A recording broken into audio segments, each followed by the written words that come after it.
Hi, welcome to Coffee Story Portal. Today, the final part of the fairy tale Princess of Pink Lake. The princess and the fairy visited a wonderful museum within the castle and were enthralled by the exhibits on show. There were flagons and mugs from which Robin Hood and his merry men are said to have drunk beer, and not only at the festival. The princess and the fairy also loved a huge mural made from silk, depicting historical events in Great Britain between the wars. There were also beautiful wedding dresses, kept in glass cabinets. They were also impressed by the exhibition of portraits, with some quotations on the walls.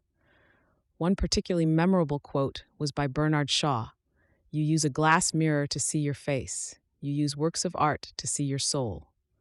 Robin Hood himself was waiting for the ladies on the balcony of the castle, with a wonderful view of the Nottingham countryside, and a sumptuous lunch. Mushroom soup and salmon and cheese salad. The sun was shining, and the mood was as lovely as the sun's rays. Having dined with Robin Hood and thanked him for his hospitality, fairy godmother Aldona and Princess Oksana went on a charitable mission to the Russian children's school. They delivered a whole suitcase of books to the pupils of the school by the children's author Evgeny Khokryakov from Irkutsk.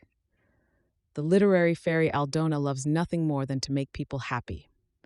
After the wonderful meeting, the director of the Russian school, Lyudmila Kolesova, invited the princess and the fairy godmother for dinner in the cafe at Nottingham Concert Hall. They were joined by Julia Northridge, a famous violinist from Derby, and Vera Golovko, a noblewoman. After they finished their feast, the princess and the fairy godmother prepared to fly back to Wolverhampton. On the way, the princess realized that she had lost her telephone. She thought someone might have stolen it, but the noblewomen reassured her, "You're in the land of Robin Hood, and he's your friend. Don't worry, everything will be all right."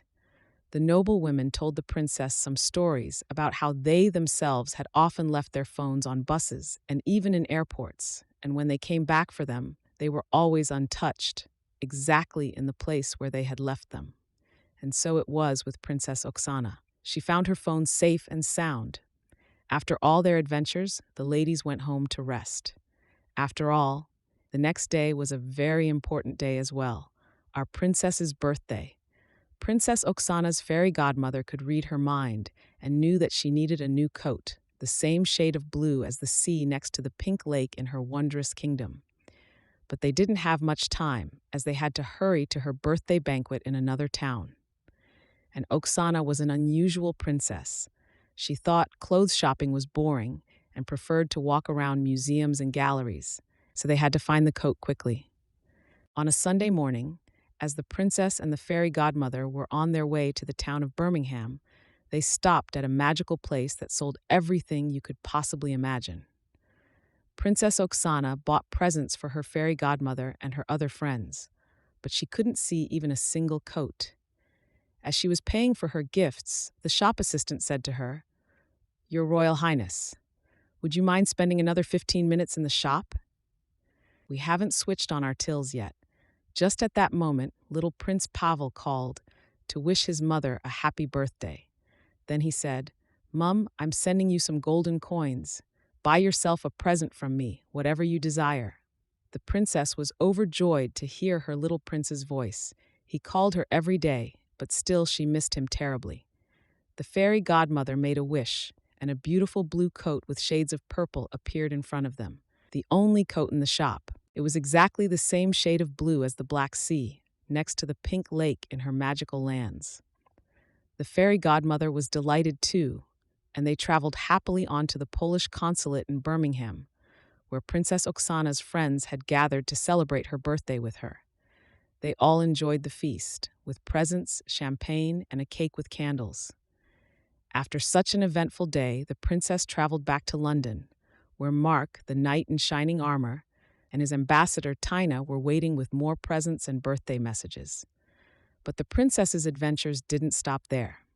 It was a sunny day, but when it started to rain, she took out her new umbrella, a present from her fairy godmother Aldona, on behalf of the Eurasian Creative Kingdom, and the rain immediately stopped. Princess Oksana still had a lot of time left to visit her favorite museums, galleries, and other places in London. She made a wish to go back to Nottingham to see Robin Hood again and take painting lessons at the magical university that reminded her so much of Hogwarts. Then she returned to the place on Earth that is the very closest to her heart, her pink lake next to her black sea.